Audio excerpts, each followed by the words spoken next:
Women, what was the smoothest way you were asked out? I was at a party with a friend when this guy came over with a deck of cards. He insisted on showing my friend his party trick and proceeded to have her choose a card at random. She grabbed the card and kept its identity to herself, and he placed it back in the deck and shuffled it.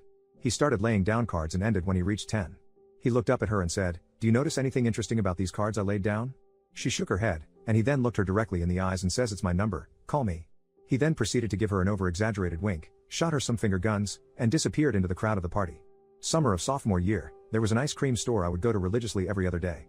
They had a huge selection of flavors that rotated frequently, and the guy that worked there could predict what I'd order because it'd always have to be whatever was new. It got to the point where I didn't even have to order. I'd just walk in and he'd have a cone ready for me by the time I reached the register.